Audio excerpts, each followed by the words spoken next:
नमस्कार, आप देख रहे हैं कैपिटल टीवी बिहार का खास शो थर्ड डिग्री। मैं हूं परवीन शेख। हम लेकर आए बिहार की 3 बड़ी और अहम खबरें, जिसे लेकर राज्य की सियासत गर्म है। इस शो में सवाल सत्ता से भी पूछेंगे और विपक्ष से भी। सवाल जनता के सरोकार के होंगे ताकि आप खुद समझे क्या है सच, कौन जवाब दे रहा है और कौन सिर्फ बयानबाजी कर रहा है। इन खबरों पर चर्चा के लिए स्टूडियो मौजूद है कैपिटल टीवी के executive editor Rajeev Singh. Sir, आपका स्वागत है। धन्यवाद। अब एक नजर डालते हैं बिहार की टॉप हेडलाइंस पर। घर से बेदखली के बाद तेज प्रताप यादव की लालू परिवार में वापसी। लालू प्रसाद यादव भी तेज प्रताप यादव के घर पहुंचे, सोशल मीडिया पर तस्वीरें की साझा। बिहार में राजनीतिक यात्राओं का दौर शुरू। 15 जनवरी से बिहार नवनिर्माण संकल्प यात्रा पर निकलेंगे प्रशांत किशोर, तो 16 जनवरी से नीतीश कुमार की यात्रा की होगी शुरुआत। लैंड फॉर जॉब मामले में लालू यादव की याचिका का सीबीआई ने किया विरोध। हाईकोर्ट में सीनियर वकील कपिल सिब्बल ने रखी दलीलें। खबरों में सबसे पहले बात तेज प्रताप की घर वापसी की। मकर संक्रांति के मौके पर लालू प्रसाद यादव तेज प्रताप से मिलने अपने बड़े बेटे तेज प्रताप के घर ही पहुंच गए। ये मुलाकात उनके घर पर हुई, जहां पर तेज प्रताप यादव ने लालू प्रसाद यादव के पैर छूकर उनसे आशीर्वाद लिया। इस बीच लालू प्रसाद यादव का बड़ा बयान भी सामने आया। उन्होंने कहा कि सभी गिले शिकवे दूर हो गए और उन्होंने अपने बेटे को माफ कर दिया है।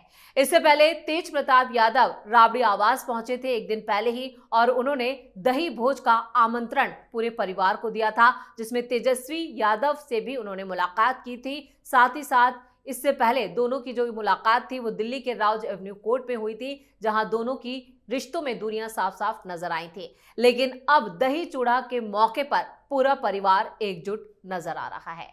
राजीव सर, जिस तरह से तेज प्रताप यादव पहले जाते हैं राबड़ी आवास, फिर लालू प्रसाद यादव अब तेज प्रताप के घर पहुंचे हैं आज, और जो तस्वीरें आ रही हैं वो क्या संकेत दे रही हैं? देखिए, लालू प्रसाद यादव बहुत ही घाघ राजनीतिज्ञ हैं। उनको राजनीति का क से लेकर अंग तक पता है, और वे जानते हैं कि तेज प्रताप का पार्टी से बाहर होना, परिवार से बाहर होना, यादवों के बीच में जो उनका कोर वोट बैंक क्या मैसेज गया। और ये मैसेज साफ साफ बिहार चुनाव में दिखा भी कि राजद 75 सीट से सिमट कर 25 पे आ गई। देखिए, बिहार की राजनीति जो है 1 से 5,000 जो वोटों का जो जीत हार का अंतर है, उसमें लगभग 100-125 सीटों को प्रभावित करती है। दूसरी बात कि इस समय तेज प्रताप लगातार एनडीए के संपर्क में है। कल ही अभी डिप्टी सीएम विजय सिन्हा का बयान आया था, जिसको लेकर ये भी कयास लगाया जा रहा था कि भाजपा में शामिल हो सकते हैं तेज प्रताप।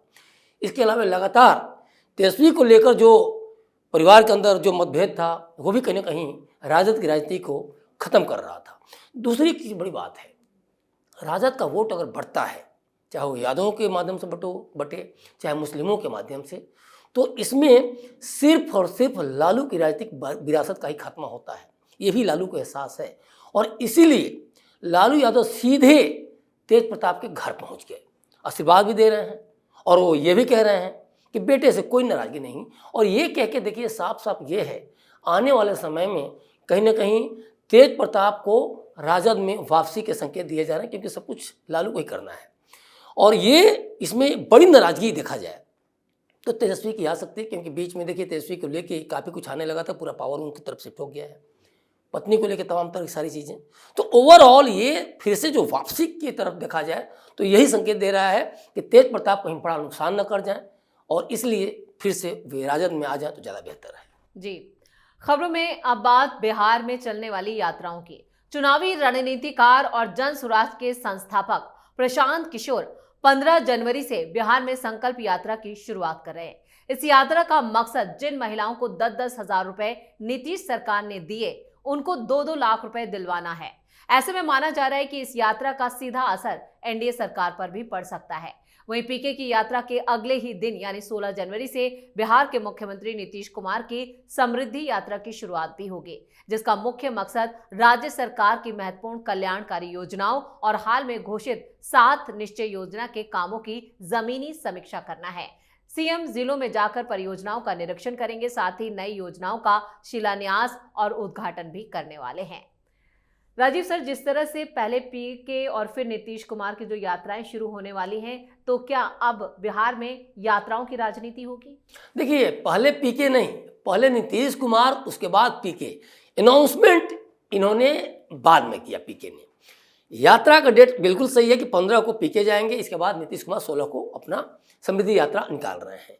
लेकिन सबसे बड़ा सवाल ये है कि जब तक पीके अपना जो झूठ की जो राजनीति है, जो अवसरवादी राजनीति है, इसको नहीं छोड़ेंगे तो ये एनडीए को टक्कर नहीं दे सकते। अभी भी वो वही गलती किए जा रहे हैं जो इन्होंने चुनाव के दौरान या चुनाव के पहले भाजपा का डर दिखाकर इन्होंने किया। कह रहे हैं कि जो 10-10 हज़ार रुपये नीतीश कुमार ने दिया, उसको वे 2 लाख कब देंगे उन लोगों को। 1,18 वार्डों में वो चक्कर लगाएंगे, घूमेंगे। 1.5 साल की यात्रा की बात कर रहे हैं कि पूरे लोगों को बताएंगे कि वो 2 लाख कब दे रहे हैं। नीतीश कुमार ने तो कहा ही नहीं कि 2 लाख देंगे। नीतीश कुमार ने ये कहा है कि हमने 10,000 दिया, और बिजनेस का जिन महिलाओं को पैसे दिए गए रोजगार के लिए, तो जब वो अच्छा काम करेंगी, बिजनेस उनका अच्छा चलेगा, तब उनको 50-50 हज़ार की 4 किस्तें यानी कि 2 लाख देंगे। तो पीके फिर एक बार झूठ की राजनीति कर रहे हैं। और इसी तरीके से इन्होंने चुनाव के दौरान भी पूरा का पूरा कहीं कोई नहीं, हम ये कर देंगे, कोई पलायन नहीं होगा। अरे भाई, आपने कोई रोड मैप, कोई विजन रखा क्या जनता के सामने? और इसीलिए इनको अभी भी समझ नहीं है। जनता ने इनको नकार दिया, इनकी झूठ की राजनीति को नकार दिया, और पूरे जमानत ही जब्त हो गई। दूसरी तरफ और भी देखिए, बात जनता की नहीं है, बात विपक्ष की नहीं है, सत्ता पक्ष में भी। अभी 2 दिन पहले इन्हीं के गृह शहर से करहगर की मैं बात कर रहा हूँ, रितेश पांडे खड़े थे और इन्होंने इस्तीफा दे दिया, और भयंकर भगदड़ मची हुई है पीके पार्टी में। तो पीके को अब ये सोचना होगा कि जब नीतीश कुमार प्रचंड बहुमत के बाद मुख्यमंत्री बने हुए हैं, तो कैसे वो यात्रा कर रहे हैं। 16 तारीख को भी यात्रा निकाल रहे हैं, आराम से बैठ सकते थे, लेकिन वे संवाद करेंगे लोगों से, जनता से, वो शिलान्यास करेंगे, उद्घाटन करेंगे, तो इस तरह की राजनीति कर रहे हैं। देखिए, ये पीके को यहाँ समझना चाहिए कि आखिर राजनीति कैसे की जाती है। आप नैरेटिव सेट करने के लिए झूठ बोलें और आप ये सोचें कि हम नीतीश कुमार को फिर घेरेंगे, तो आप महिला वोट पे आपकी नज़र, आप साफ साफ ये क्यों नहीं कह रहे हैं?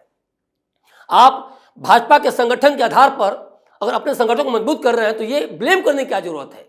और आप सबसे पहले अपना जवाब दीजिए ना कि आप पूरे बिहार में कार पे स्टिकर लगवा कर क्यों घुमा रहे थे?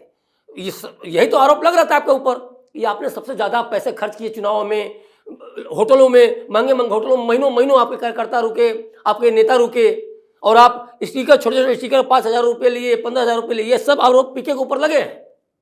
तो पीके को नीतीश कुमार की यात्रा सीख लेनी चाहिए, कैसे वे फिर से एक बार अधिकारियों को मैसेज दे रहे हैं कि भाई कोई ढिलाई नहीं होनी चाहिए।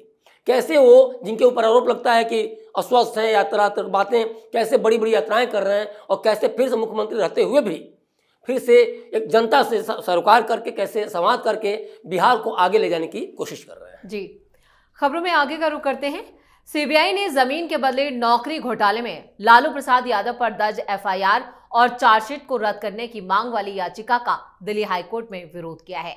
सीबीआई ने दलील दी है कि लालू ने जो नियुक्तियां की उनके आधिकारिक कर्तव्यों के दायरे में नहीं आती और इसलिए भ्रष्टाचार निरोधक अधिनियम की धारा 17A के तहत पहले इजाजत की कोई जरूरत नहीं थी। दरअसल लालू यादव ने हाईकोर्ट में एक याचिका दाखिल कर एफआईआर और तीनों चार्जशीट और संज्ञान लेने के आदेशों को रद्द करने की मांग की है। सीनियर वकील कपिल सिब्बल ने तर्क दिया कि सीबीआई ने भ्रष्टाचार निरोधक अधिनियम की धारा 17A के तहत अनिवार्य पूर्व अनुमति हासिल नहीं की, जिससे पूरी जांच और चार्जशीट अवैध हो जाती है। याचिका में यह भी कहा गया कि बिना धारा 17A की अनुमति के की गई कोई भी जांच या पूछताछ शुरुआत से ही जीरो है। ये धारा निर्दोष लोगों को राजनीतिक द्वेष और उत्पीड़न से बचाने के लिए बनाई गई है। ये मामला राजनीतिक प्रतिशोध का है। Rajeev sir, land for job मामले में फंसा पूरा लालू परिवार, और ऐसे में याचिका दाखिल करके अपने जो एफआईआर है और चार्जशीट दाखिल करने की मांग की गई, लेकिन सीबीआई ने इसका विरोध किया है। लेकिन कपिल सिब्बल कह रहे हैं कि ये राजनीतिक प्रतिशोध का मामला है। क्या वाकई ऐसा है? देखिए, अब लालू परिवार का तो जेल जाना तय है, और ये वही हाल है ना, मछली तरह छटपटा रहा है ये परिवार। सोचने वाली बात है, कपिल सिब्बल जो दलील दे रहे हैं उसको खंडन भी कर दिया है सरकार के वकील ने। एक बात समझने की ज़रूरत है, कपिल सिब्बल क्या कह रहे हैं। कपिल सिब्बल कह रहे हैं कि जो जांच और जो आरोप पत्र दाखिल किए गए हैं उसके लिए मंजूरी नहीं ली गई। और सरकार का वकील क्या कह रहा है ये भी समझने की जरूरत है कि साफ साफ कह रहे हैं कि भाई ये तो रेल मंत्री थे और रेल मंत्री के अधिकार क्षेत्र में आता ही नहीं है नियुक्ति वगैरह। वो तो अधिकार क्षेत्र है महाप्रबंधक का, रेलवे के जीएम का, और रेलवे के जीएम को के ऊपर कार्रवाई के लिए हमने मंजूरी ली हुई है, तो ये तो यहीं घिर गए। तो अब अगले सप्ताह खैर सुनवाई होगी वो अलग बात है, लेकिन किसी भी तरीके से अब देखिए अब लालू यादव नहीं बचने वाले हैं और उनको ये चीज़ एहसास हो गया है। तभी कभी राबड़ी देवी द्वारा ये कहा जा रहा है कि नहीं जज को बदल दो, पक्षपात हो रहा है, कभी लालू यादव द्वारा याचिका दाखिल की जा रही है। कोई भी नियुक्ति हो, ट्रांसफर हो, ये रेलवे मिनिस्टर करता है क्या? ये तो महाप्रबंधकों का या फिर अधिकारियों का है और अधिकारियों के खिलाफ तो कार्रवाई हो ही रही है। तो आप दलील दिलवा कर चाहें कि मोड़ दें और आप बच जाएं और एफआईआर खारिज हो जाए, याचिका जो आपने वो किया हुआ है, तो ये तो नहीं होता दिख रहा है। और दूसरी बात है कि इतने सारे सबूत हैं। देखिए अब जब ट्रायल की बात आ चुकी है तब दाल नहीं गलने वाली है। आपको ये पता है कि सबूत कहीं ना कहीं आपके अगेंस्ट हैं और इसीलिए सुनवाई के लिए आरोप पत्र जो दाखिल किए उसको सुनवाई के लिए आगे के लिए अब चीज़ें बढ़ रही हैं। और अब तो तय मानिए कि लालू यादव के जो दिन हैं कोर्ट कचहरी के चक्कर काटते ही बीतेंगे। अभी इन्होंने जो एक तरह स्वास्थ्य लाभ लिया हुआ है ना, और जिस तरह पूरे परिवार बाहर अभी है, आने वाले समय में पूरा परिवार जिन लोगों के ऊपर आरोप है जेल चला जाए तो इसमें दो राय नहीं है। क्योंकि एक बड़ा सवाल ये है कि आप अपने बेटों बेटियों जिनकी उम्र बहुत कम थी, आप उनको कहीं ना कहीं लाभार्थी बना दे रहे हैं, आप उधर पैसे ट्रांसफर कर दे रहे हैं या फिर आप जमीन उनके नाम लिखवा दे रहे हैं। तो आप ये कह के नहीं बच सकते, या फिर उनके नाम से जो कंपनियां हैं तो उनके नाम पे कुछ ट्रांसफर कर दे रहे हैं या फिर कुछ ऐसी कर रहे हैं कि जिसके चलते उनके ऊपर सीधे से आरोप हो जाए। तो आप ये बच नहीं सकते ये कह के कि हाँ तेजस्वी यादव की मूछें नहीं थी या कुछ भी। तमाम तरह की कोशिशें हो रही हैं, लेकिन अब राउज एवेन्यू कोर्ट आगे बढ़ चुका है और जज को साफ साफ दिख रहा है कि आरोप पत्र में जो कुछ लिखा हुआ है, जो सबूत जो दिखाए जा रहे हैं, वो सीधे सीधे अब लालू और लालू फैमिली के खिलाफ है। तो तय मानिए कि सजा होनी है, बस समय की बात है और लालू परिवार का जेल जाना तय है, ये भी कुछ दिनों की बात है। राजीव सर, इस तमाम जानकारी के लिए और सटीक विश्लेषण के लिए आपका बहुत बहुत धन्यवाद। धन्यवाद। तो ये थी आज की 3 वो बड़ी खबरें जिनसे बिहार की सियासत सुलग रही है।